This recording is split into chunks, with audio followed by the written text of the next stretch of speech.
All right, here we are once again. Hi, Dare. Hi.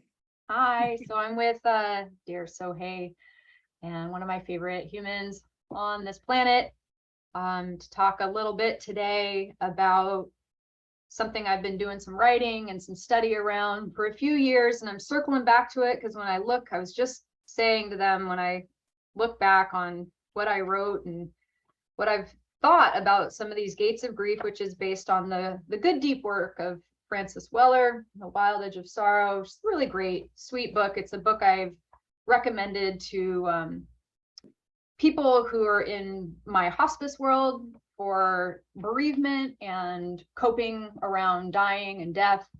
But when I look back at some of my stuff I've written about it in years past, I'm like, wow, that really needs a rethink.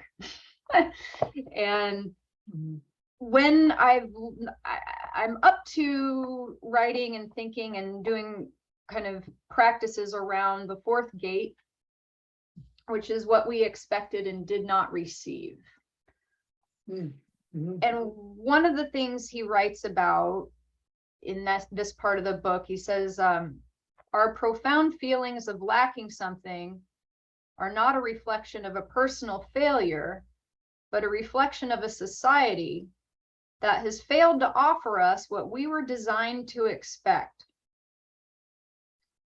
And I see this theme like over and over and over again in the grief world, around the grief of not having a village, the grief of not having community, the grief of not having ancestral practices, the grief of not having a place for your whatever medicine you were born with to like find purchase in the culture.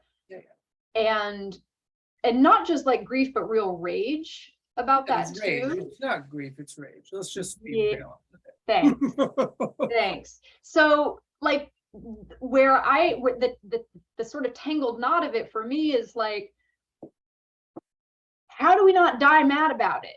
That's the real. Right? Like, because I'm fucking mad about it. Everybody I know is mad about it.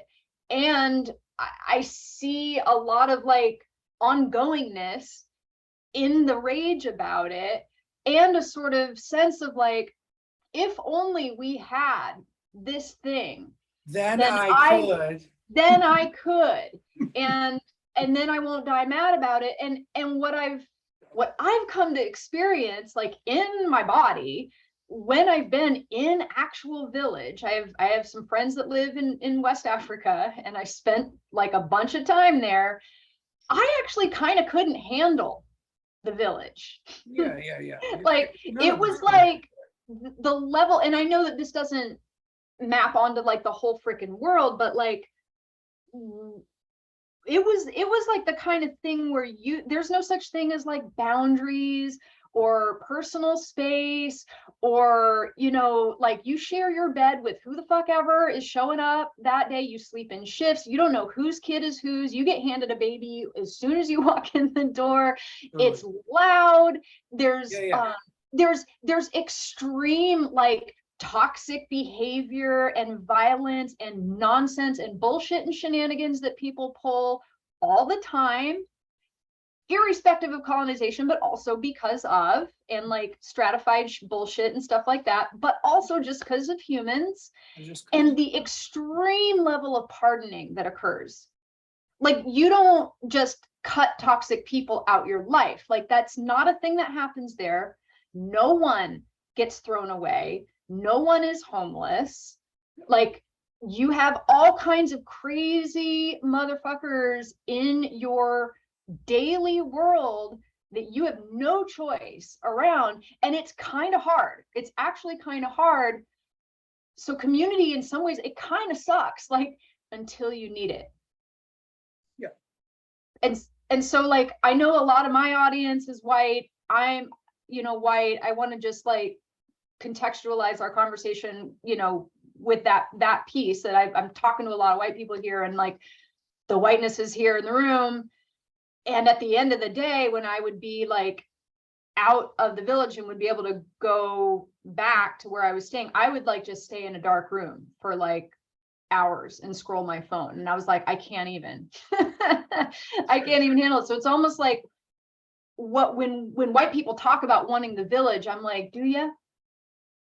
Like, do you really? Because that means something different than what I think they're meaning, which is more like maybe utopia or something else that I want.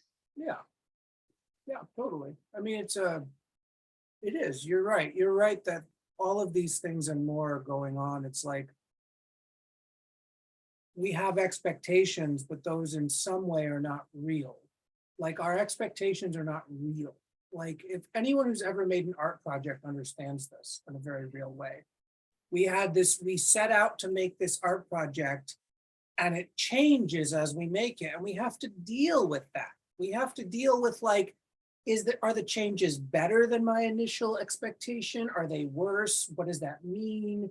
Do I go with it? Do I try to rally against it? Do I scrap the project and start over? Like, oh, there's 1,000 different reactions and choices that we can make, right?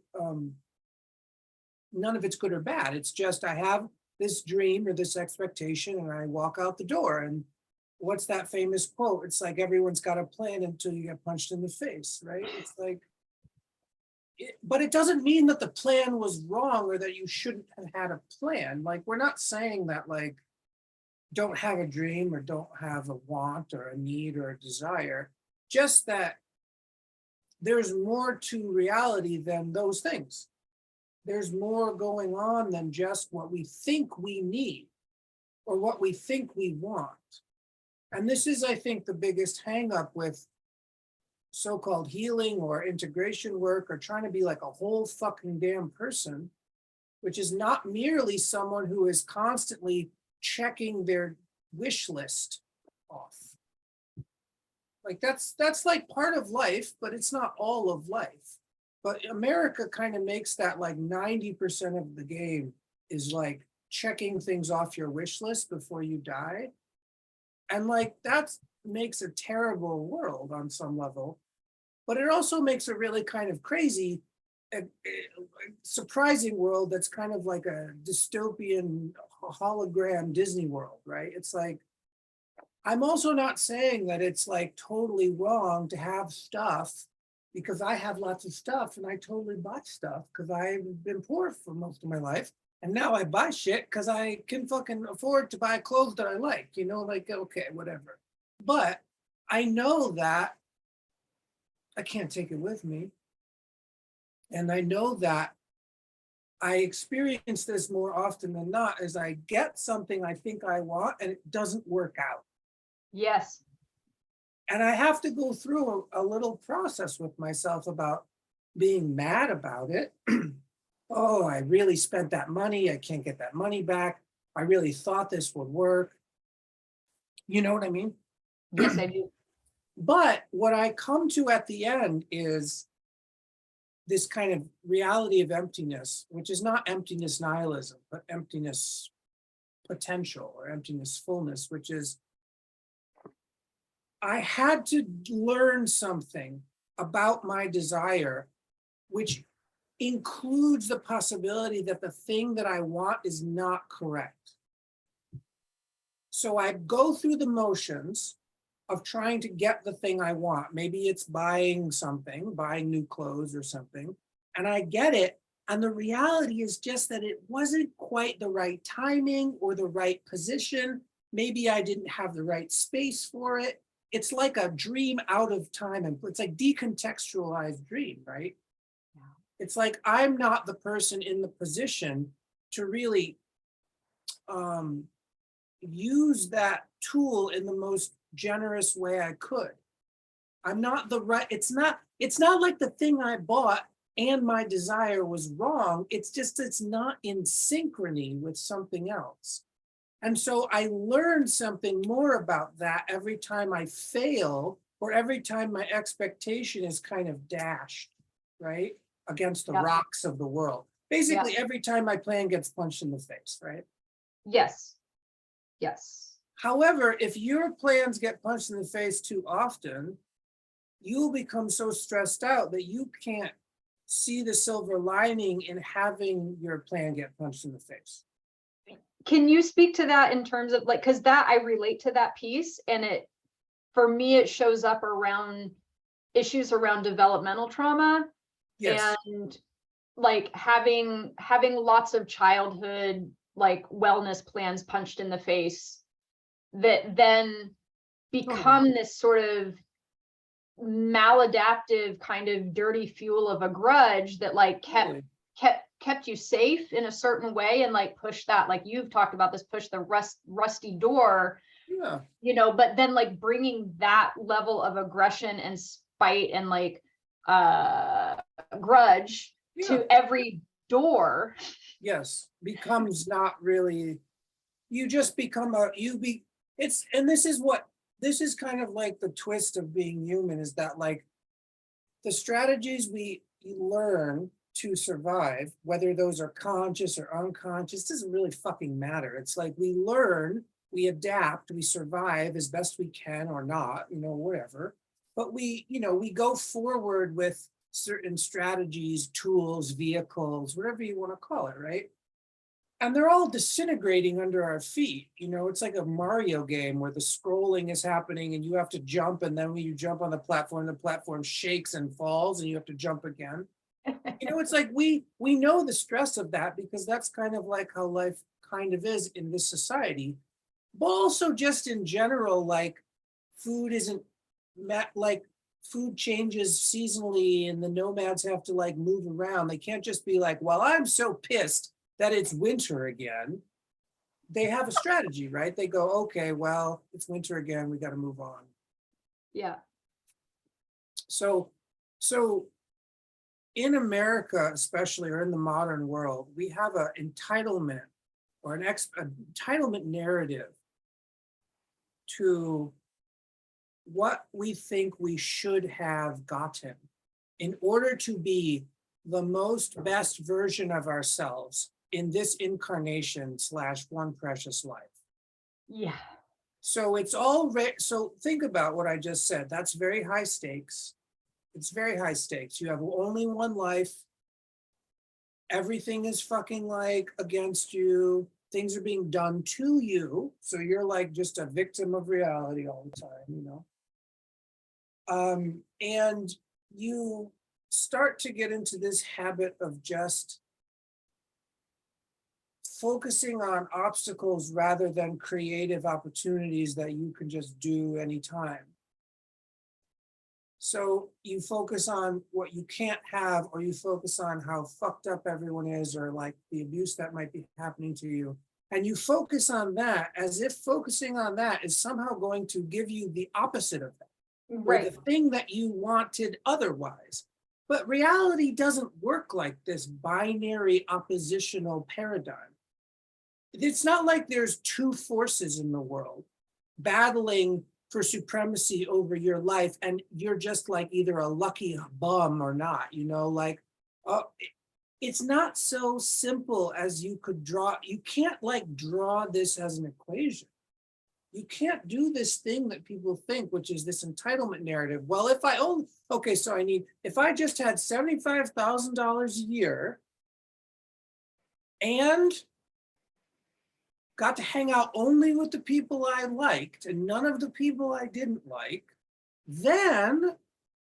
fill in the blank. You know what I'm saying? Right. So it's like, and like we believe, because we've been lied to by jackasses like Maslow and these fucking people that stole philosophy from native people and like reversed it and like remixed it, and like we've essentially bought these lies, like these eugenics lies of like, well, first that we were savages and then we became pastoralists and now we're civilized, like these completely nonsensical, and this is all historical, anthropological culture shifting, which is basically people using a kind of propaganda to further an ideology to shape culture.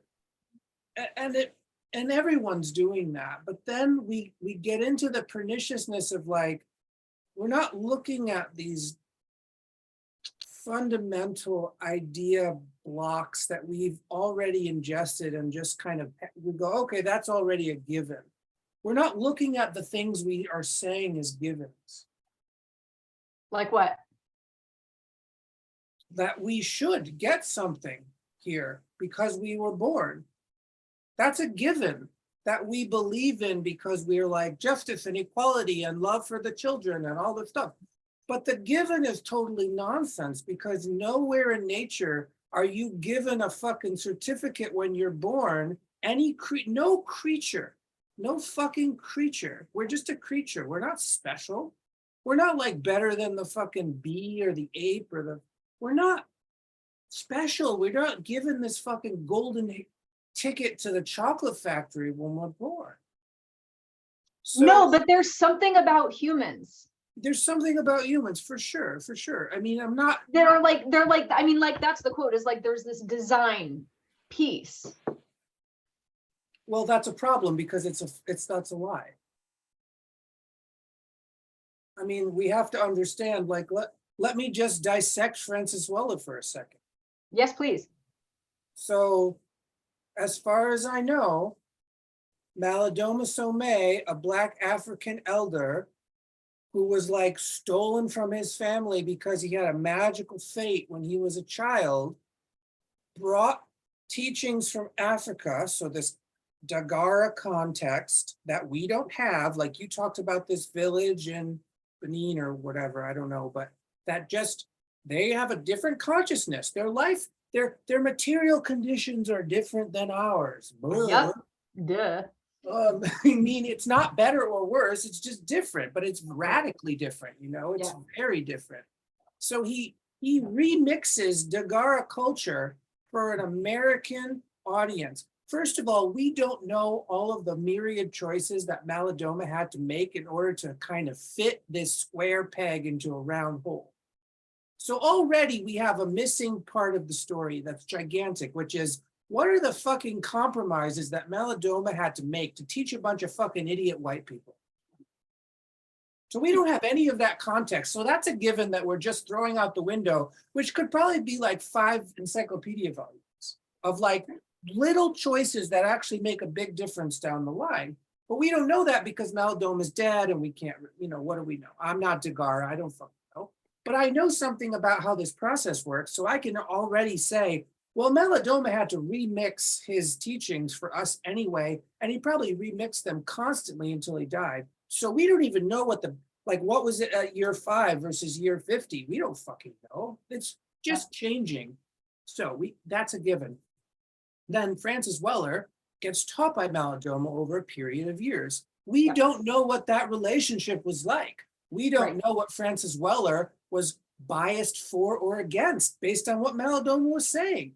We don't know about this kind of really important part of the process. So we have to kind of go, well, this is what people do. But now we have, it's like a game of telephone. Malidoma remixes his culture for American culture and tries to fit the square peg in the round hole. And he does a pretty good job. He's being a generous person. I'm not saying any of this is a bad thing. I'm saying this is what artists do. This is what people do. They're like trying to help and they go, well, that didn't fucking work. You know, they're like, well, it needs to be tweaked over here. And they tweak it as they go, right? Okay. Then Francis Weller takes that and takes it into his subculture, which, let's face it, it's fucking Marin County. That's Francis Weller's subculture. So we got Malidoma coming from Dagara, tribes in Africa, coming to the east coast of America, which has more Black people on it. In the east coast of America is different than the west coast of America. So then Francis Weller takes his version of Malidoma's version to another place which has predominantly affluent white people. And then he makes this book called The 5 Gates of Grief or whatever, this thing that you're talking about. And I've read the book and I liked the book. I mean, the book is, but as a artifact of these cultural remixes, it's not like he's got the true answer he's talking to his fucking community, which is very particular. That's right. And in the next breath on that page that I read, he says, I remember vividly my experience in Malidoma Some's village of Dano in Burkina Faso in West Africa. And it goes on, you know, about how wonderful the village is, and the children aren't segregated from the world of the adults, and any mother would nurse any child, and this has a lasting effect on the psyche, and imagine what it would be like. And then it was like, what I felt in the people there was a deep sense that they knew their worth and their welcome. These two things are extensions of one another, worth and welcome. And there wasn't any anxiety of whether someone was good enough to be let inside the circle. This was a given. And it goes on about healthy villages, and healthy individuals. And I mean, this is all really well and good. It's like, look, I don't think Francis Weller is a fucking anthropologist, okay? I'm not a fucking anthropologist, but at the very least, I study anthropologists who seem to have like some fucking weight to them. But you know, this idea that he's bringing, he's trying to, it's like, and I'm trying to do the same thing. It's like, but you can't graft something from someone else's culture onto your own. All you can do is go, well, they look like they have a thing. How do I try to make this thing where I am, you know? And the big issue I see is that like Americans are very wealthy and they still feel like they're victims. And it's a real issue because it blocks the kind of healing or liberation or feeling of connection that basically it's a barrier to intimacy. But because you're actually not willing to be intimate with the sort of chaos of nature, essentially. yeah. Because America, look at America, they want to destroy nature to insulate themselves from the wrath of nature. This is all right. In America and Great Britain and Canada now, not the indigenous parts of Canada, but the white parts of Canada, and even like the white parts of Mexico, and even the white parts of China, which is to say this kind of hungry ghost all the time must industrialize to be more powerful because the enemy is over there and we have to protect ourselves from the enemy. And this is actually just this is an outcropping of our basic issues as being humans that were still happening 300, 200,000 years ago, is that so this is the weird thing, is like, we have to burst some terrible bubbles that we believe about ourselves, these givens that we think we are. And one of those things, especially in white New Age culture, is that we're special because we're the only animal that like cooperates. Yeah. Empathy, or like, you know, some bullshit hogwash paradigm of how fucking great we are. First of all, it's always about how fucking special we are.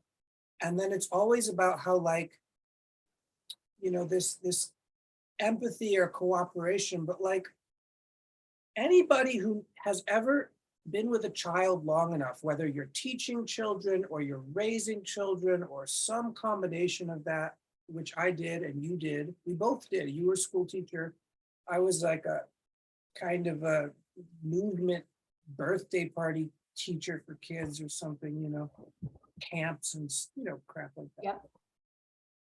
Anyone who fucking knows kids knows that kids are not intrinsically selfless creatures. Oh my God, no. They're not like just born with some fucking cooperation gene to be like, oh, I want to share all my toys with all my friends. This is complete nonsense. No, they're dicks. Yeah, and it's like they have to be undicked. Yeah, you have to. So basically, the instinct that a little animal has is to keep all their toys and hoard things, and that whether that's food or attention or love or whatever, it's a hoarding mentality to be like, I want it, this makes me feel good, I need to keep it. And it's the start of addiction, but it's not necessarily addiction all the time, but it's the start of it. It's like if we don't train kids out of this selfish paradigm, they will grow up to become full-blown raging narcissistic addicts. And it's very real that that's true. It's like, so what am I Oh, saying? I'm seeing it right now in my own kids. Yeah. They're And like hyper addicted to achievement yeah, and the going, and the better than and the achievement and the yeah, like. value And judgments. she's sick. Like she keeps getting like Yeah, literally the body is like, cannot do this. right. And gets more sick than anybody like else in my world. And I'm just like, this is an addiction issue, actually. Yeah, and it's And also I a don't even conflict know of, what. yeah, and there's a conflict of interest in the immune system and the limbic system. So it's like, it's not merely like, oh, you're talking psychological pathology. I'm like, no, I'm not. There's no separation.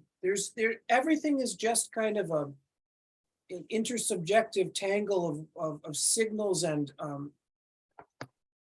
seemingly appearing to be conflicting needs that are not actually in conflict. It's our narrative structure that tells us they're in conflict.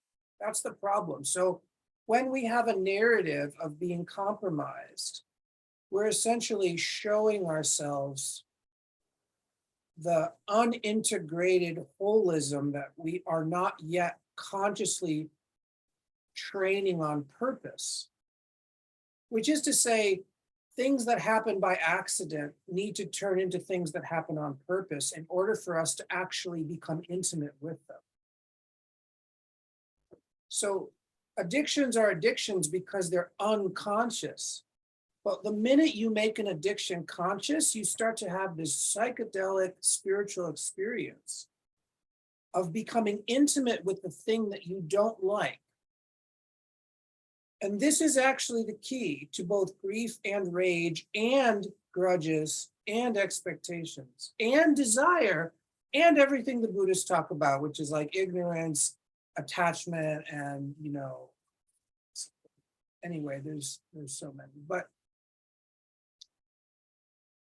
I'm also not talking about being a perfect person that you can resolve these things. And I think that this is the other given that we're told is one, we're entitled to something that we think we should have had, which is like this golden ticket to the chocolate factory, parents that loved us in exactly the way that we wanted them to, no ancestral karma to deal with. I mean, this is the big one. It's like, in a better world, we would just have no ancestral karma to deal with, which is like saying in a perfect world, the moon wouldn't exist.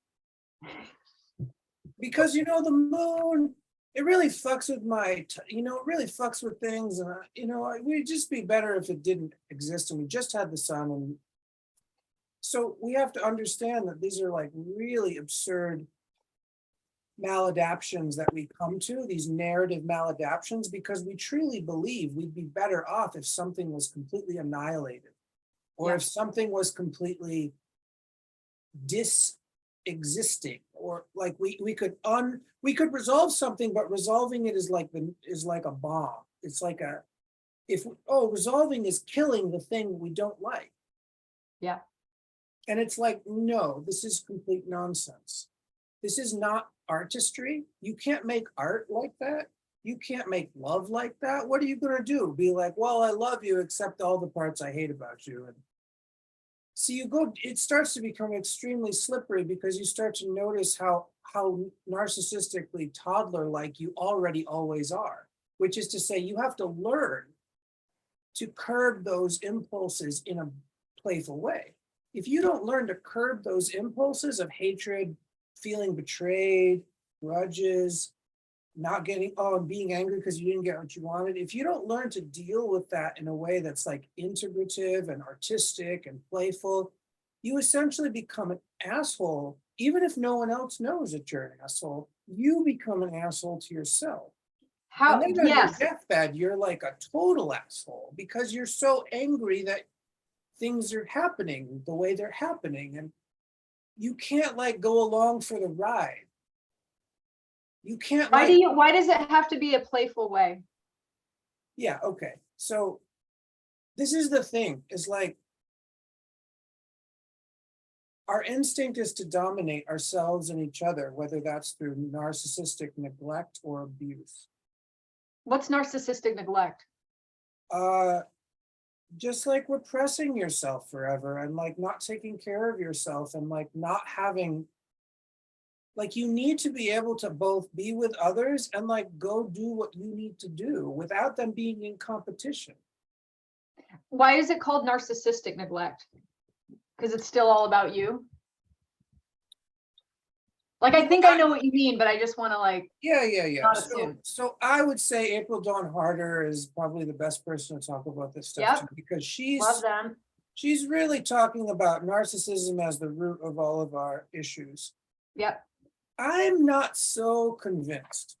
What I'm more convinced of from the anthropological data, from my own artistic practice, is that the very thing that allows us to become addicts, this is really like on the edge of sanity here, because like a lot of you are going to hear this and you're going, this is bullshit. And I'm like, whatever, I'm playing with philosophy and reality. I'm not dissociating here. I'm not like imagining something. I'm looking at actual behaviors and trying to be like, well, how can I not just exile all the parts of myself that society tells me are bad instead of, like, how do we actually deal with ourselves, not just cut ourselves into pieces because like some parts of ourselves are somehow like monstrous or something. It's like, well, this is kind of the problem.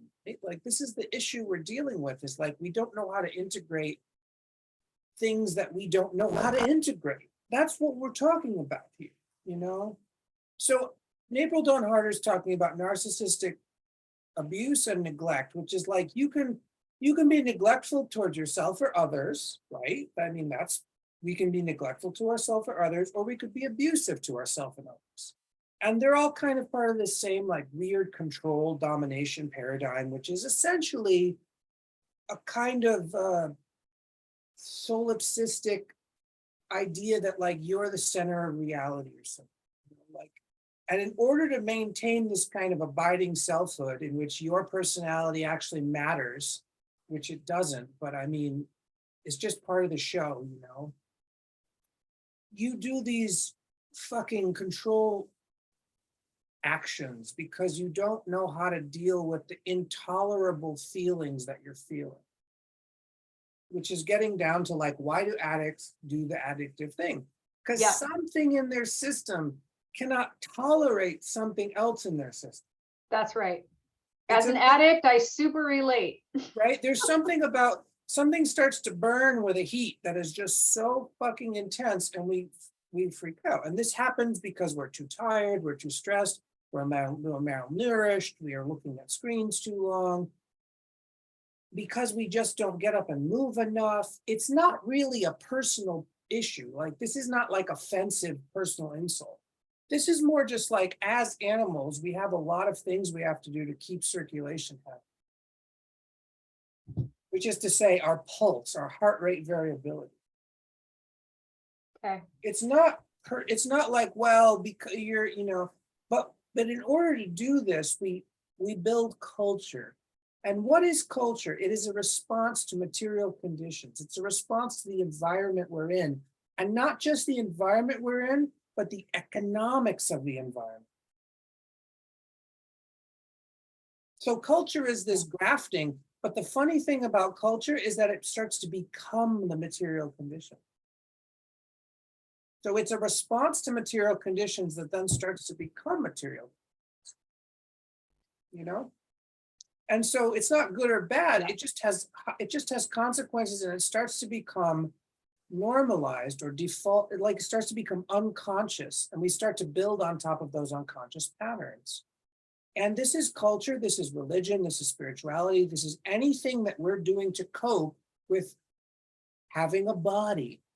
Right. This is just like, oh, I have to eat and I have to poop, and sometimes I get really horny and sometimes I get really disgusted. It's like Macaulay Culkin. It's like The Burglars, but it's not it's like, but if you could imagine this Macaulay Culkin, if Macaulay Culkin was not just the character in Home Alone, but the house. Macaulay Culkin is the mansion And Macaulay Culkin is also the weird burglars who break into the mansion. So Macaulay Culkin's like this. So you're like the inner child being like, oh no, burglars in my house, but you're also the fucking house. And you're also the burglars, and you're also the material conditions by which the house could be existing on top of land. So you're all of this, but you're putting yourself in the character of this, like, oh no, I'm this little kid all alone in this story. And it's funny to do that if we remember. I'm like crying. You It's know? so funny. Oh, it's amazing, Dare. But we're playing, but it's a play, is what I'm saying. It should be funny. Play, right. It's a play.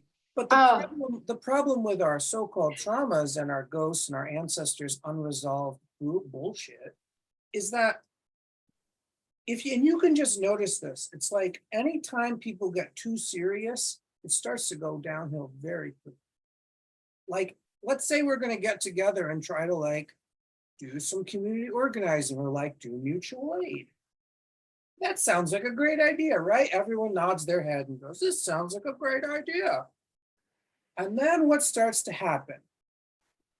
You put urgency in there, super seriousness, life or death narratives about like how scared everyone's going to be if this good thing doesn't happen. We start to lament about something that might not actually come to pass. We start to like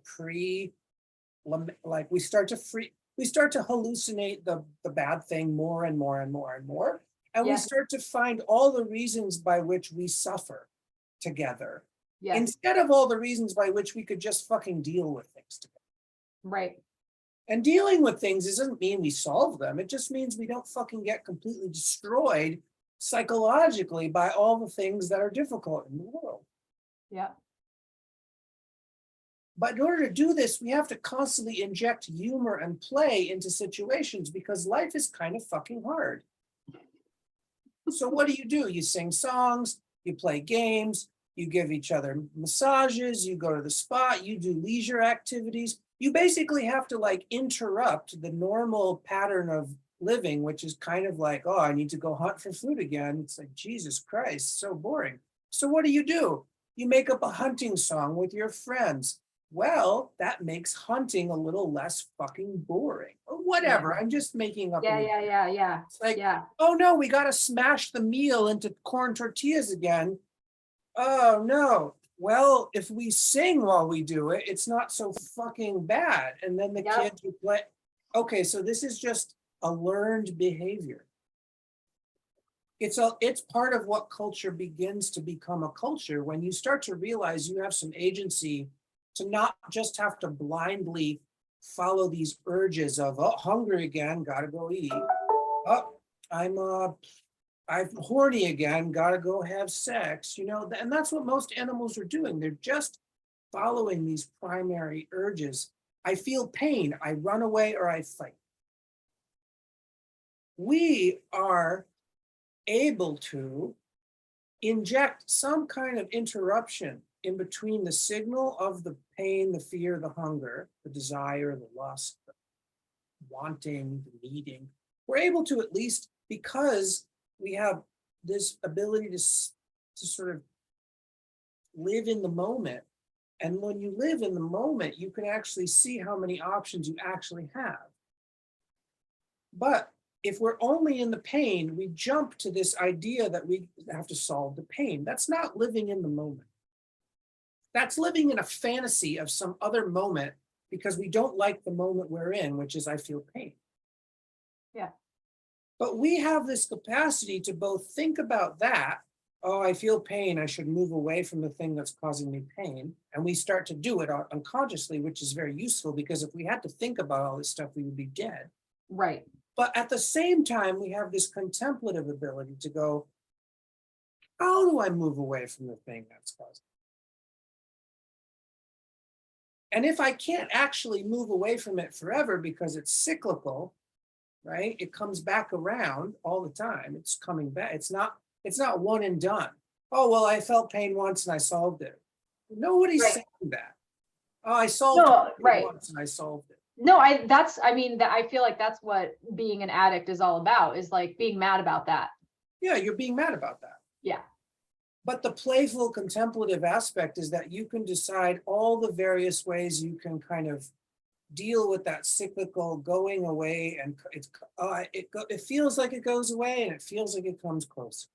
It feels like it goes away and it feels like it comes closer.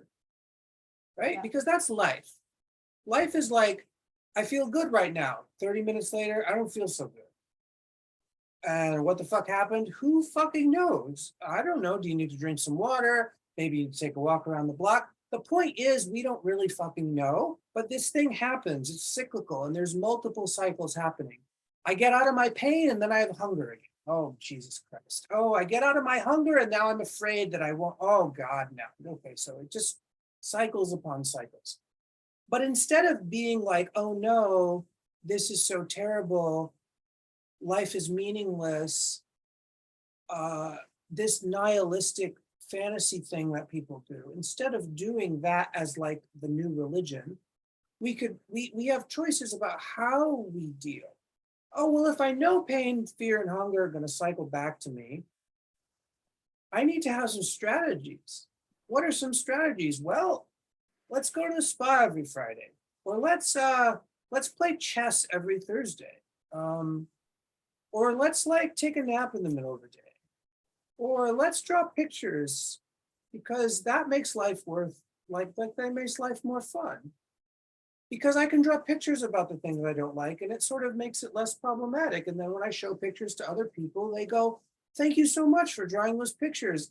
I feel like that too sometimes." And everyone goes, "Oh," and we all fucking like it. That's actually life. Yeah. And it doesn't fucking stop. And it shouldn't stop. And what are we trying to resolve if that's life? Well, what we're trying to resolve is this intolerableness issue that we all deal with. The intolerability of certain feelings and certain oppressive symptoms and systems that are in the field that we go, yeah, I know pain, fear, and hunger are kind of normal, but this is kind of like making it worse. That part, that was my next question for you. Right. So because I'm mad about all that. Like I am like an Olympic level grudge holder. It's like I have a litany of grudges. Yeah. It's really, it's right. It's wildly embarrassing. And so do I. Sure. And then on top of that, I'm just like, also like, what the fuck with everything, you know? And my dad died a few weeks ago, and he's like in my world, was the most grudgy human I've ever met. Would hold grudges that weren't real against his own children. I got like wildly disproportionate, incommensurate grudges based on whatever. Somehow I lowered my hand. I don't raise my hand. That's weird. Anyways, and kind of like, that's interesting. Hi, Dad. Like, okay. Yeah, totally. I'm here. That's me. Thanks. All right. And like, died alone. Like not, there were people there, but like in here. Like in here. Like was a ghost before he died. Yeah, ghost before you died. Right. And there's some, and I can see in my own life, if I'm actually honest, which is hard for me, I can see a pastel version of that in my future because of how I don't know how to let go of being mad about all the things. Like it's like even just thinking about the excavation of that, and like, and I've done every fucking healing modality, all the 12 step, 8th step, making amends, just all the archaeology. Gratitude. Do you have a gratitude journal, Rachel? I've got a gratitude journal. Ray's got a gratitude journal. I've got a gratitude practice. Good. I mean, all this shit. And like, I feel like I've gone like this much, like into, and so I am very curious about that piece. And you've talked about it also with like there are people that exist who maybe are like, you know, who've maybe done a bunch of work at Standing Rock or something, and like aren't dying mad about it. Like aren't like, there's rage that makes sense, and then there's like Yeah, not being a ghost from it. And that's right. That's right. That's absolutely it needs to be punctuated. It's because we're not merely objects. I think, you know, the narrative of Western culture and the narrative of English speaking language, you know, is that things are things. I could sum it up and go, things are things. right. What does that mean? It means that things are things. Yeah, But as far as everyone me has a stuff, yeah. feeling of that, which is like a tree is a tree is a tree. The Right. tree is not a fucking tree. A tree is the bark, but also the bugs and the moss that's growing on it. It's also the leaves and the fruit, but it's also the air and the soil. It's not a tree. There's no such thing as a fucking tree. There's Right. just a kind of ecosystemic form that grafts or lives with other, it's a symbiotic Aggregate. compound of realities. There's no thingism. Right. So that means I'm not a thing and you're not a thing, which means Right. you're Yeah, not I'm a down. self and I'm not a self. Yeah. But we have this thing called a personality and a name that sure does nudge us in the direction of believing that we are a thing. I'm a thing, and now I have, and then I do personality tests and they tell me I'm a bunch of other things. You see how it just things all the way down? Yeah. The problem with that is that things don't change, but we change all the time. And we maybe don't like to change all the time, so we thingify ourselves. And what I'm saying really is we should play with this fucking thing that we do.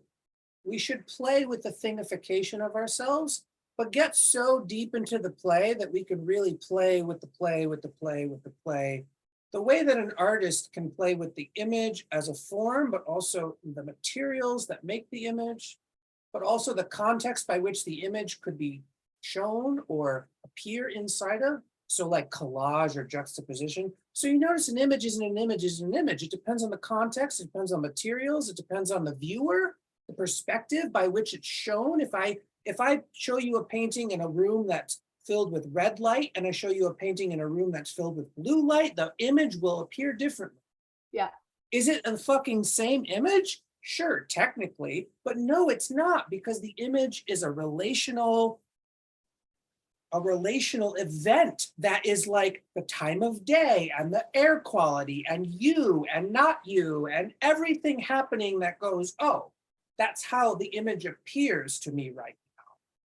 And if I take the image and I turn it upside down, is it the same image? Oh, we're getting into really interesting questions. It's playful. It's knowing that like, it feels like this when I do this, and then when I do it different way, it feels different. But it's the same action. It's not the same action, but it feels like the same action. Right. This is life. The same action appearing in infinite numbers of ways. That's life. That's death too. That's everything. That's existence. That's dream. That's reality. That's cosmic everything. That's microscopic and macroscopic. There is only one thing that's happening, and it appears as an infinite array of things. And when I say infinite, I really mean infinite, as in new appearances are being generated all the time. New forms, new process dynamics, new relational ontologies. The universe is an artist. Mm. It's just making up new shit because it can, right? And here we are on this planet pretending, which is part of the artistry, pretending that we don't have agency about it. We're pretending a role of, isn't this world so fucking bad? And there's so much to be sad about and angry about. And it's like, on one level, sure. But on another level, all of those are just a kind of dream that is being played out by an actor on a stage, but the stage is life or death, because it doesn't matter. There's no like, oh, well, in this world and that, no, we don't fucking, it's the same play as happening. But to get to the place where you can play requires you to let go of your bullshit, at least temporarily. At least to go, in order to play, I'm going to have to pretend that I'm not so angry and sad. And then once you do, you actually feel not so angry and sad. Yep. And this is actually the biggest trick, because it's so hard. It makes me feel like someone's getting away with something. that's what I'm saying. And it's truth. And in truth, someone is getting away with something, but you have to play that narrative to its fullest possible metaphorical interpretation. It's hard. It's like then somebody wins and it's not me. Right. I mean, that's some dominator shit for right. sure. It's real. Oh yeah. Yeah, and I'm not saying you're wrong. I'm saying you're not playing it to its fullest extent as an artist yet. You're still stuck in some kind of narrative experience that is not fully invested in playing this delusion to its fullest artistic, poetic power. And I'm not saying do it in real life like a fucking psychopath, which is what some people are doing. I'm saying that like anything that appears as a phenomenon that you can name as a thing, right? Which is to say, I'm angry. Okay, I named it as a thing. There's a phenomenon that's happening. I named it rage. Here's the narrative about it. I name it. I can look at it. Or I can write a fucking play about it, right? Anything that exists like that, whether it's your trauma, your abuse, whether it's your love and your joy and your horny lust, anything that can be named and sort of like externally project like, oh, look at this fantasy I have about my reality. I'm Dare and I blah, blah, blah, blah. I'm a queer non-binary person. You have to be willing to play the extent of your, essentially your momentary fetish of the actual attraction to the phenomenon. Even if you fully say that that you're not attracted to the phenomenon, you have to play how absurd it is to be fixated on your supposed non-attraction. It's very psychedelic. You don't need drugs to do this. You don't need plant substances. It's just that plant substances show you this in no uncertain terms, that actually your perception is a creative action, which means how you perceive something changes how you feel about it, but also changes how it appears to you. Yeah. Uh-oh. And this is where some people go off the deep end and go, so that means nothing matters and material conditions don't matter, so we should just let it all play out. Right. Now all the lemmings scream and fall off the cliff and we all go, okay, that's stupid. Right. What I'm saying is, while we try to affect material conditions in a harm reductive way, which includes dealing with the fact that, yeah, kids would have a better life if they weren't abused. So we should maybe like set up some systems and some agencies to like help with that, right? Like, I mean, duh. At the same time we're doing that, we have to be able to play both mostly ourselves, but with each other too, in a kind of like helping people play with the things they don't like about their lives or about the situation at hand. And the thing that I keep coming across is people are so precious about their hatred. Yep. And actually they create an identity based on the things they don't like. Yeah, I mean, that's what being an activist is. Yeah, I'm anti-racist. Yeah. Yeah, okay, but yeah, like I built a fucking brand on that. Yeah, and that's, it's fine to go through these as phases. I'm not saying that these are wrong. I'm saying they're like phase transitions of the moon. It's not the whole fucking moon. It's just like, oh, look, it keeps changing. Oh, wow. In the same way that like we've all seen plays where it's like a one-act show and the same person plays like 75 characters and then they actually do it. Yeah. And we go, wow, that was amazing. That's actually an apt metaphor for all people, which is to say we all have this capacity to kind of like role play different things. And I mean different, I mean everything. And it's, again, role play. What does this mean? It's role playing. It's not role not playing. It's not, but in order to do role play, you have to do it on purpose. If you're not doing it on purpose, it's not really role play. It's actually some other thing, which is like the serious problem that we keep coming up against, which is like believing that you are the role that you're playing. Instead of going, it feels really important for me to play this role right now, but it's temporary and I'm gonna actively on purpose try to play other options within this series of phenomena that I'm strongly feeling. Right? Which is to say, there's no such thing as polarity. There's only perceived polarity based on your position at any given time. So if you're here and you feel like you're too hot, then the perceived polarity is cold. Yeah. But for a different person, it's completely different because they have a different upbringing, their material conditions are different, their environment's different, their economics are different. So the relative subjectivity of cold and hot are completely different. But we thingify it and go, there is a cold and there is a hot and they're opposites, and that's a polar. Yeah. Now, if we just used that as a kind of artistic tool, we would be fine, but we don't use it as an artistic tool. We use it as a fucking decision-making strategy, and that's terrible. That's terrible because life isn't merely a series of opposing polarities. And if all the polarities get shifted to one direction, we somehow win the game and it's resolved. What does this mean? Has anyone achieved this ever in the history of human nature, that there was somehow a tensionless space with it doesn't exist. Mm-hmm. And the artist knows that, because without tensions, you can't make art. Mm-hmm.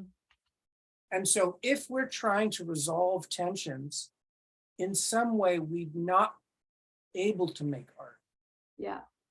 And this is part of the big rhetoric. It's like, what we really need to resolve is our intolerance to the feeling of tension. Mm-hmm. Not to the tensions themselves, the supposed polarities. Oh, there is rage and there's non-rage, and there is grief and there's non-grief. It's like, this is lunacy. It's not real.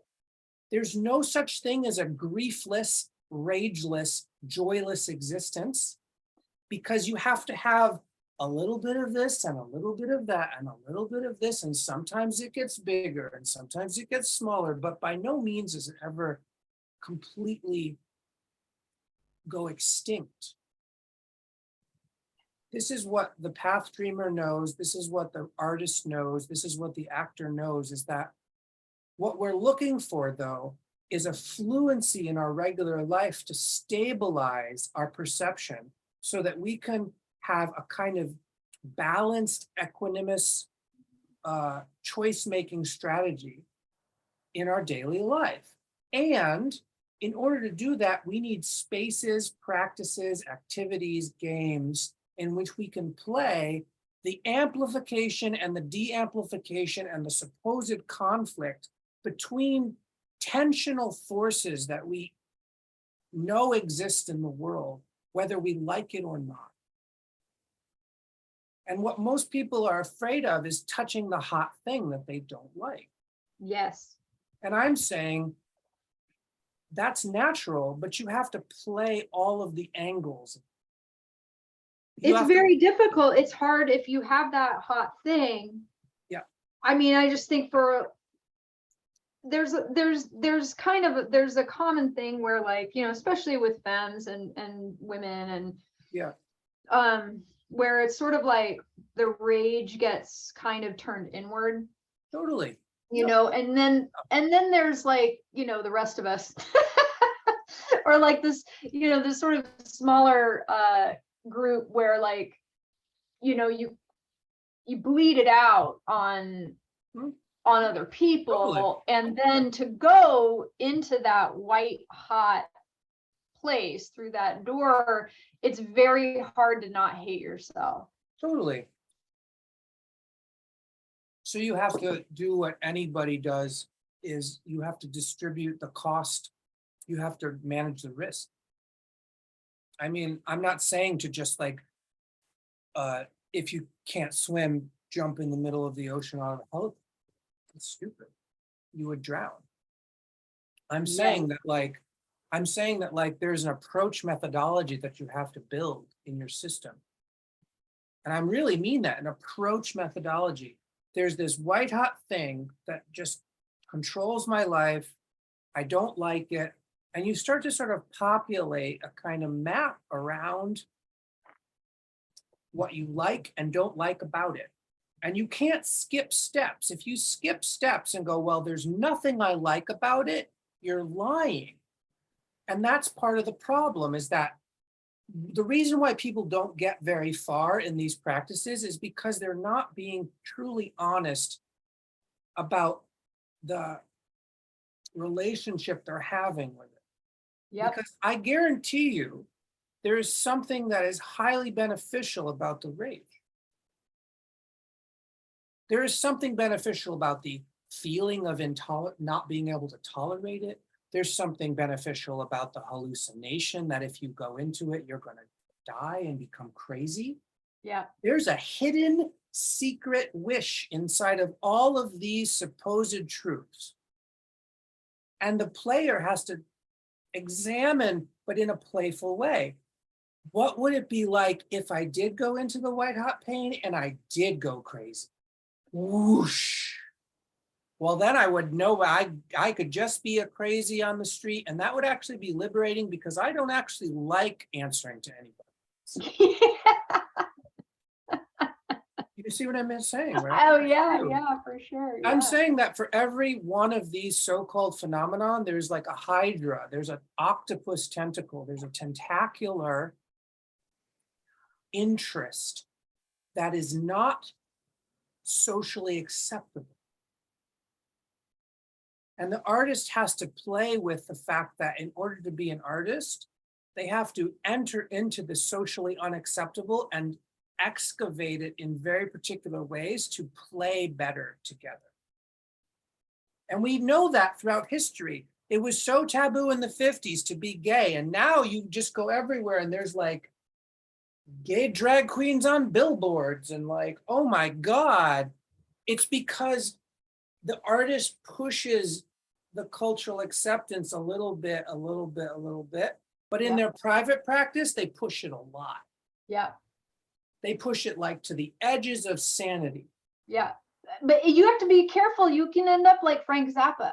Of course you can. You know what I mean? Like where it's like, he's like got the cigarettes and the coffee and he's like, oh, you guys, this is food. And it's like, dude. And now he's like, and he died so young. Right. But he's like, up there like fucking, like raping Raggedy Ann on stage and shit. I'm just like, what the hell? And then amazingly, the hand gets lowered and raised again. I am not touching my computer. So hi, Frank. Right. You know what I'm saying? Like there's hygiene. There's hygiene. That's all I'm saying is that like playing with taboo and playing with intensity is not merely an excuse to do whatever you want. Which gets back to the desire piece. It's like playing with these things is a celebration of our total capacity for experience, which is to say, in somewhere, the I that is a collective I, which includes all my ancestors, but also things that people wouldn't consider to be their ancestors, because it's a connection between all conscious beings and things, right? You're freeing everybody up at the same time to be loose with their identification, so that if I feel like, well, in this life, I'm these identifications and I believe in these virtues and I'm against these other, phenomenon, that's the kind of constellation of who I think I am. Mm-hmm. Now, that's all well and good if you're 13. I mean, you got to build a self. You got to build a fucking self. Build the house, build a freaking Lego machine of yourself. This is who I think I am. This is what I want to try on. Great. Okay, this is what you believe. You stabilize it, you kind of entrench it into your system, and then you go about your life, right? But that's not the end of the story. So the end of the game is not merely solving all your problems. The end of the game is not merely healing all your ancestors. The end of the game is not merely abolishing the prison industrial complex, although we're not even close to that, so we should keep going. I'm really saying that, like, on a super conscious level, consciousness wants to play and it reflects itself. And we are part of that reflective composition. So if I want to become more intimate with reality, which includes my ancestors, but also includes everybody I hate, this is where it goes. Includes everybody I disdain and all their behaviors that I don't like, the things that I think I'm not. I have to be willing on some level to try on everything, including all the things that I think I am not and I could never be. You said something on Facebook that I took a screenshot of, which I do all the time, by the way. Thanks. Thanks for validating my bullshit. So much dare Facebook screenshots in my phone. And I can come back to them. Like, I have stuff that's years old from you that I come back to and I'm just like, Jesus Christ, amazing. Anyway, you said something recently and it's sort of in this line of your current, just what you were just saying, which is you said liberation is the conscious rehabilitation of the addiction to dualistic perception that appears as normal. Yeah, that's it. I wish I could say it with less words, but that seems to be the shortest I can get it right now. That's pretty succinct. I couldn't have done it. I mean, this is my own. See, the thing is like, I have grudges too, but I don't want to die with them like many of my ancestors. I don't either. But here's the other thing. I've met ancestors that didn't die with grudges. It's not fucking impossible. It just feels like it is from a certain position on the game board. It does feel like it is. I don't know how to get out in front of it. Like, yeah, I've had moments of the play and I've had moments of like, if I do enough out breath, making weird noise, doing out breath, that seems to be something that helps a lot. Right. Yep.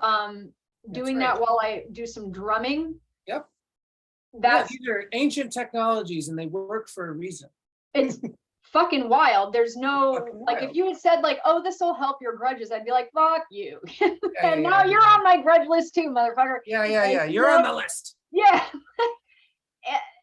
Like that's I have these glimmers and then it's like, wow, I can now mediate a conflict between, my stepkid and their dad, and I don't fucking go into like a trauma spiral that lasts for like 6 hours. Like, and that's absolutely 1000% because of the stuff that you and I did in the backyard with the Rhizomatic choir. There's a whole other thing that people should check out. There's techniques. It's not just concepts. Techniques. You actually have to do stuff.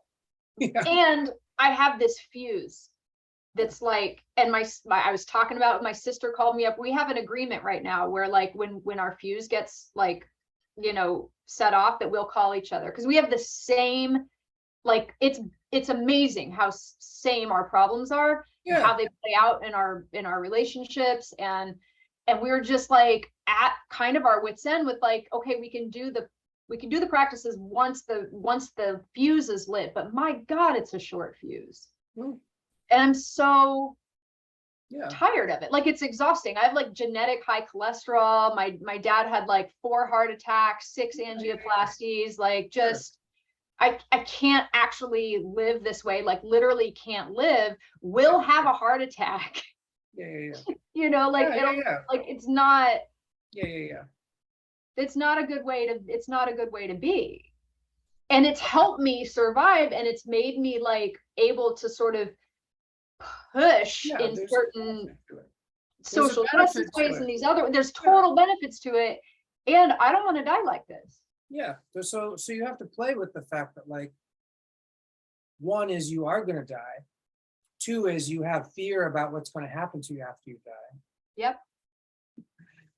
Three, you have this thing that you think is a problem, and it might actually be a problem, but it might actually be something else. And you have all of this undiscovered intimacy to deal with. It's undiscovered intimacy. It's not what you think it is. And this is Okay. hard for people because they're like, well, I don't have enough time in the day. It's like, so play with that. Play with that. You don't think you have enough time in the day. At a certain point, something breaks. And now, when I say break, I don't mean like in a bad way. I mean the dam that you've built to prevent you from having intimacy with the energies that is coming through you, that you name as things that are not those things, but they're just named as things. You're preventing yourself from becoming intimate with that which you are afraid of, that which you are angry towards, that which you have a grudge against. You essentially have a grudge on top of a grudge on top of a grudge. Yes. Because the original issue for why your ancestors developed a short fuse is not the short fuse. But now you have a grudge against having a short fuse. Yes, I do. So you have a lot of games to play, which are kind of like turtles all the way down. What I'm saying is that, though, the symptom is a hologram of the original issue and all of the permutations that it took to become something that you can name as a thing. So it's like the tip of an iceberg, but it also is the whole iceberg, because once you touch the tip, you're essentially touching the entirety of the iceberg. Yep. But all of this narrative and all of this justice rhetoric and all of this like needing to be a good person or not a bad person, all of this is in some way a resistance to intimacy, which is a resistance to play, because the only way you get intimacy is through play. And I'm not saying play has to be intense, or it's play is an approach methodology by which you could actually adapt to the present moment situation and all the relational ontologies inside of it. Which is to say, I feel rage, but I can feel the edge of the rage over here. I can feel the white hot center of the rage. I can feel the tip of my asshole. I can feel this flower. They're all somehow part of the rage complex. And I'm actually playing with the entirety of this feeling in all of the ways that an artist plays, which is to say, I can make a painting of it. I can do a interpretive dance of it. I can make a song about it. I can. The options are actually theoretically endless. But why? No, this is better. It's like, if the thing that's stopping you from engaging with the endless possibilities of play, with the phenomenon that you are resisting, is resistance itself, then now that entire approach methodology I just talked about starts to look at resistance. Yeah. So you think you're going here, but in order to go there, you have to cross this chasm. What's the chasm? My resistance. And then as you try to start cross the chasm, you come across a giant scorpion, which is your fear about the resistant. Yeah. So suddenly you get this crazy Frida Kahlo painting, right? Yeah.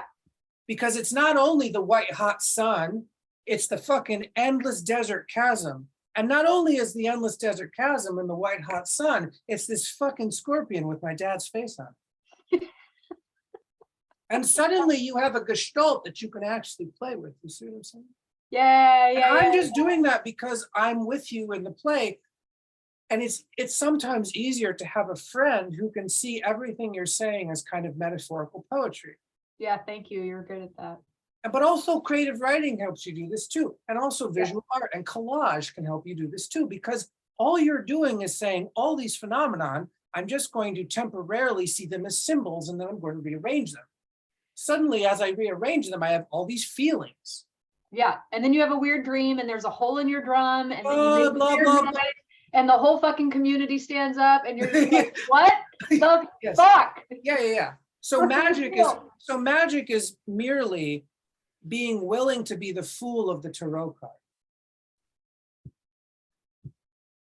And I'm telling this in European terms because fucking European ancestry people need to deal with the fact that you actually do have an almost intact animistic reality, but you've masked it with a whole bunch of economic bullshit and ideas about pain and suffering and the Black Death, which you don't actually need to deal with.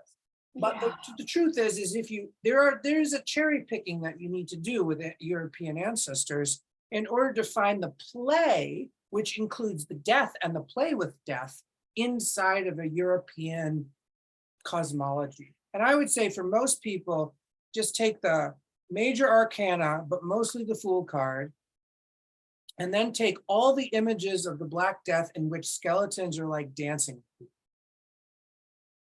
Oh, there's so many weird, they're all free on the air. You just see I've seen weird ass like drumming and like and then they're like dancing and like, oh, it's all very fucking creepy and weird. If you take just those two, and then maybe you take some of the Pan stuff, like the Dionysian stuff, which is like Pan and satyrs, which is where we get the words panic and satirical. If you take shit, wow. Yeah, and if you take like Commedia dell'arte, where everyone's playing grotesque caricatures of archetypes, if you take the theatrical aspects, because in play you have to play, in theater you have to play. So there is a way in which like it's not actually as far away as you think it is what I'm saying. In fact, it's embedded into in some ways, the point of America. And I'll be weird about this. I know we're kind of running out of time, but if you think about what America is actually famous for, think about it. It's not actually this idea of democratic freedom, because we don't really have it. It's kind of fake. It's kind of this weird, well, okay, but only some people can be landlords. And it's not really democracy. It's not really, right. It's sort of like a fake play of democracy that's good enough for some people. Okay, you know, like, so let's deal with it. But I would say, this is really interesting. I would say that some of what America is as a kind of remix or offshoot or descendant of the European paradigm, let's just say that it's a kind of a baby of Europe on some level, is Hollywood. And what is Hollywood at its core? Hollywood at its core is people saying, I will fucking pretend to play this role. And I'll do it with you, and we'll have a whole fucking industry, and everyone will sit there completely transformed and have a spiritual fucking experience. Yep. Now, obviously, some people take this to its real destination, which is to say we use media studies and media literacy to actually change ourselves. We go, oh, images are very powerful. If I put these images on screen and I watch them, I can feel things in my body and change my behavior. Some people take it to that level. Most people don't. Most people are just like, I felt good. I got to like forget about my trouble for a while. I watched this show. And actually, that's okay. It's okay to be like, I just want to decompress from my troubles by watching somebody else's troubles. Yeah. It's okay. Storytelling is the same way. I read a book, it's fictional. I feel better about my life somehow. Why? I'm just saying that America is like an intensification of storytelling. And it's manifested in Hollywood. It's manifested in how many fucking books and writers live in America. I mean, I go to Powell's bookstore, I'm like, there's no way. This is absurd excessiveness. I totally agree. But I kind of hate it and I kind of love it. And the same thing with like television, the same thing with music. I'm not saying it's bad. I'm saying, but is this actually showing us something that's really true about us as a culture, but also as a human species? Is that we somehow created the conditions over 10,000, 200,000 years, very long time. And a lot of slaves died for this fucking thing that I'm talking about. So I'm not saying it's not tragic. I'm just saying it's not only tragic. Yeah. It's tragic and it's not just tragic, okay? Yeah. Which is that somehow, if you're born in this country, you can somehow make a living making up stories. This is like really important to dwell on, if only for the spiritual, like the spiritual meta, like of it all, of like the fool steps off the cliff on the edge of the nothingness, and he does so with a smile on his face and a little dog, and he enters into this kind of abyss of dreaming, and suddenly 10,000 years later or whatever, we have this world in which I can turn on Netflix and just watch any number of absurd fantasies that people actually got paid to make. Yeah. And they actually affected their own material conditions by pretending to be some other people. Yeah. And all I'm saying is that instead of saying, well, only special people who are lucky can do that, which is the most eye-rolling thing I've ever come across, is that no. What we should do is take back the power we give to people and the celebritization of people. Take back that celebrity power and play the fucking game. Yeah. Play it. Play the villain, play the hero, play the victim, play the princess, Yeah. play every fucking role that you can fucking imagine. And don't look outside your life for inspiration. Look at your life for inspiration. And play all the fuckery in your life, but make it really interesting. Don't make it boring and super serious unless you're really interested in that. If you're really interested in making a humorless drama about your life, but you're really interested in it, I would say go for it. Because it's not the content, it's that interest. It's the like, I really want to make the most depressing story.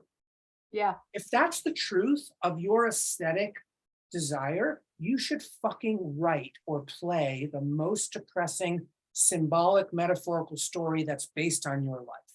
Yeah.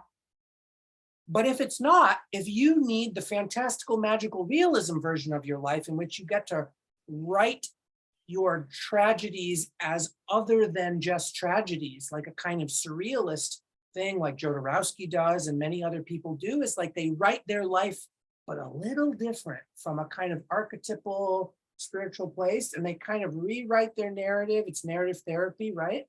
Yeah. If that's what's interesting for you, you should go on that journey, because I guarantee if you go on that journey, it will change you. Yeah. So what I'm really saying is that you can have all the harm reduction and all the really good behaviors to do harm reduction, and you need those because this is a kind of fucked up trip I'm saying to go on. So you need to be able to go, oh, am I going too far? This is kind of fucking weird. I think I should stop for a while. You need to be able to have that level of agency. But most people, they focus on either one or the other. They either go full tilt wild into the artistic creation and they do like this, and like you're saying, Frank Zappa or Chogyam Trungpa, and it's like, yeah, it's a bit cute. That's not what, or you do this other thing where you're actually repressing your real life forever. But you're such a good person. You know, you don't hurt anybody and you donate to charity and you also help the children. But your inner soul, who really did want to be a sex worker and really did want to like be a revolutionary Zapatista, and who, you know, the real you inside, who's like being repressed, who really did want to just cut the head off of your mom. Yeah. You're not expressing that. And so when you die, you have this kind of grudge, but it's really against yourself. But then you immediately put that onto society because you say, well, society didn't let me be myself. And you talk about this in the death practice group, in a way that's related, that's coming to me now around the, like, there's this kind of like West Coast Hollywood story thing. And then there's also the blues, the non-dual blues, and there's jazz. Yeah. You know? Yeah. And I think blues is a really interesting and important art form because it came from people who, on some kind of level, you could say, had no reason to do it, like they're just fucking beat the fuck up. These black slaves were just totally oppressed in the most horrific kind of way. Yep. And yet And they yet, managed to create an art form that is perhaps the most important art form for the modern world. Like it's just ever. so, That's right. it's just like, it's like so hard to comprehend because it's doing so many things at the same time. Totally It's a agree. therapy, it's cultural remediation, it's Yep. a peace offering, it's reparations, it's an inspirational fountainhead. It's Mhm. like, it's so many things at the same time. It's Mhm. also immediate because some of these people, all they had at the beginning of the blues was a fucking diddly bow. You know what a fucking diddly bow is? It's like a cat got one string tin can banjo. Yep. It's like made of trash and dead animal parts. And they Yep. had a diddly bow and their own voice and their ability to Voice. clap and stomp. And suddenly an entire art form is born. So you can't fucking Right. tell me you needed a classical education. You needed music theory. No, these people didn't have fucking music theory. They didn't fucking know what the notes they were singing. And they didn't fucking have like money. They didn't have money. They didn't have material conditions, you know, like, but they created. There was also a sprinkle of Islam, just shout out. All of it. All of it's in there. Yeah. The chanting, the prayers, the work songs, the shout right. songs, Yeah. the way to keep hope alive on the boats as they were coming across as slaves. It's all woven in there. But, Yeah. and what I'm saying is that like, they didn't jump out of their own experience to say that they couldn't do something. They did it with whatever they had on hand, which was their own bodies and trash. Yeah. And so a lot of people get caught in this loop of I can't play because my conditions aren't correct. And I go, this is garbage. Wow. Because you should be able to play with exactly what your conditions are. Because you have a body and you have your immediate surroundings, and that's it. And that's all you've ever needed.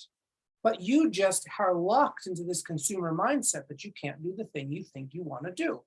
And what I'm saying is the blues teaches us by no uncertain terms that you can essentially create a very important art form by not dissociating from yourself, but by tuning it into something that is actually immediately useful for you and your community. Yeah. Those people were not thinking they were creating the most important art form of the 20th century or the 19th century. Those people were not No, it's thinking just that. how to live. Yeah. What they were doing was going, in this moment, if I don't do something, I'm going to kill myself. That's right. And so the blues comes out of the immediacy of expressing within community the thing that hurts in a way that everyone can join in, not just catharsis. Yeah. And we all have that capacity. So when people tell me, oh, I can't look at my trauma because, oh, it's too much, it's too intolerable. I'm like, yeah. I'm just like referencing, I'm like, okay, so these people were barefoot, they had one pair of clothes their whole life, they had to eat like beans their whole life, they were malnourished, they were beaten, they were whipped, and they created the blues. Yeah. And you're telling me that you can't make art out of your pain because Capitalism. your mom and dad abused you and when you were young? Like, what are we fucking talking about in culture at this point? Thank you. And I'm also not trying to be like, oh no, your pain is real. You have a pain and you really wanted things to be different. Going back to the original question, it's like, you didn't get what you thought you should have gotten. Okay, sure.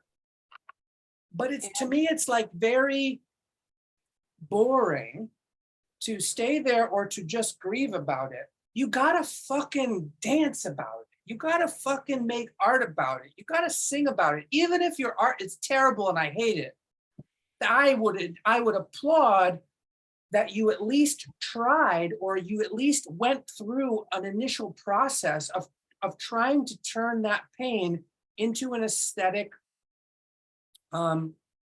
art form that you could actually become intimate with.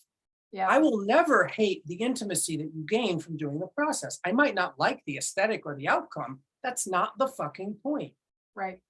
The point is that until you go on this journey, you don't know what I'm talking about. You don't know about the intimacy that you're resisting. You actually think I'm full of shit. Yeah. And what I'm just saying over here from my weird little room is to go, yeah, I can't give you the insight that the only way you can get that insight is to go on this journey and actually go, fuck, this is going to scare the shit out of me and this is going to be really hard. And I'm like, yeah, it is. I don't see that as a barrier to entry. Yeah. But we have such stupid narratives today, and they get reinforced by so-called well-meaning people like Francis Weller. They really do. And then people take those and reinforce them even worse, because I don't even think Francis Weller understands. It's like there's this parasocial thing that happens where people take a thing that someone does and they make it worse, but they think it's making it better. And it's like, whoa, this is very, very weird to me. I'm just saying, no one, you can't have a surrogate experiencer for your life. You can't like outsource your intimacy. Yes. Oh God. You can't outsource the intimacy with your ghosts and your problems and your pains and your fears and your hungers, because the more you outsource them, the more you will tend to accumulate grudges. But you'll say that it's not grudges, you'll say it's some other thing, because you don't want to really admit that you were doing it. Because something about the grudge was useful for you. Yeah. And so I'm saying, if that's where you're at, then you have to do this entire process with your grudge, the energy of the grudging, as in, I really want to hold a grudge, so let me make some art about it. Yes. Because if, like I painted that picture before, there's the white hotness of the rage, and there's the chasm of resistance, and then there's the scorpion of my dad. Well, maybe there's something even before the scorpion, which is this nuclear bomb I put in front of all that because I don't even want to look at it. And that's my grudge. My grudge is, oh, there's this whole dream world that I don't want to look at, so I'm going to try to kill it. Yeah. And that's my grudge. Yeah. So now it's like, so put that in the painting too. The fact that you don't even want to look at any of it. So you paint yourself holding a bomb with a blindfold on because you don't want to see this crazy, beautiful, terrible world in front of you. Yeah. And suddenly you start to metabolize something very real about your actual life, which is you are all of these things and more and more and more. You are the unwillingness to see it, and you are everything that you know is there. And this is psychedelics without needing to do drugs, because you have to open up to the dream that's already been happening the whole time, but you're just like, no, no, no, no, no, no, no, no, no. And at a certain part, you have to say, okay. Okay. And whether you do that now or on your deathbed, I don't really give a shit, because life is doing it, not you. Yeah. You're just the person who has these particular distinctions and forms that are able to play with and create a story. Yeah. So you're like,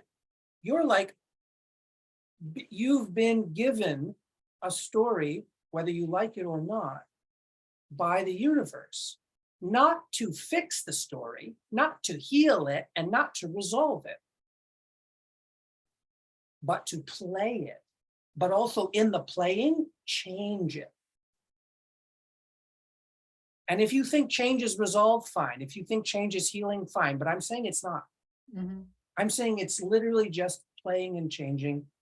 And maybe you feel like it healed you and you feel like it resolved something. But those are also just fucking narratives we tell ourselves to justify the play. Play doesn't need to be justified. It just fucking is. It works. If you need to justify why you're playing to other people and write a grant about it, here's some fucking words. I've given you enough material in this podcast. Yes, you have. But what I'm saying from the point of view of the player is that those justifications are not super great, and they're actually in some way barriers to play. If you're constantly justifying why you're playing, it's not really playing, unless you do the thing I'm talking about, which is play with your need to justify playing. Then it becomes a wow, now we have another opening. Yeah. Right? Yeah. Right? So this is a totally different, it's a non-linear paradigm in which you end up dying at the end of your life, but you don't actually end and you don't actually die and you don't actually lose anything. But in order to get to that place, you have to really fucking embrace the chaos and play with it in really particular ways. And maybe your play is negotiating harm reduction and consent, but you have to do it from a place of play, not from a place of obligation. Mm-hmm.